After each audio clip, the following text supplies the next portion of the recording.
তার সাথে যে খাদ্য উৎসব বা খাদ্য তৈরি করে এনে যে এটা আপনাদের সামনে পরিবেশন কতটা এই এখন দরকার বা কতটা যুক্তিযুক্ত?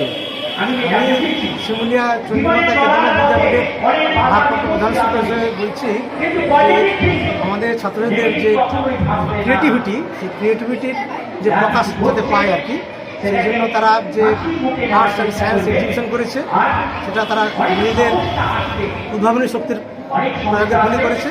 এবং এবারে আমাদের স্কুলের একটা অন্যতম প্রধান আকর্ষণ সেটা হচ্ছে ফুড ফেস্টিভ্যাল। সেই ফুড ফেস্টিভ্যালেও তারা কিন্তু নিজেরাই নিজেদের উদ্ভাবনী শক্তির পরিচয় দিয়েছে। ওটা আমি মনে করি শুধু পড়াশোনা করলে হবে না, তার পাশাপাশি এইসব কো কারিকুলার অ্যাক্টিভিটিস করা দরকার বলে মনে করি। আমার নাম হচ্ছে শ্রী প্রসন্ন কুমার দাস, শিমুলিয়া চন্দ্রমাতা কেন্দ্রীয় বিদ্যাপীঠের ভারপ্রাপ্ত প্রধান শিক্ষক।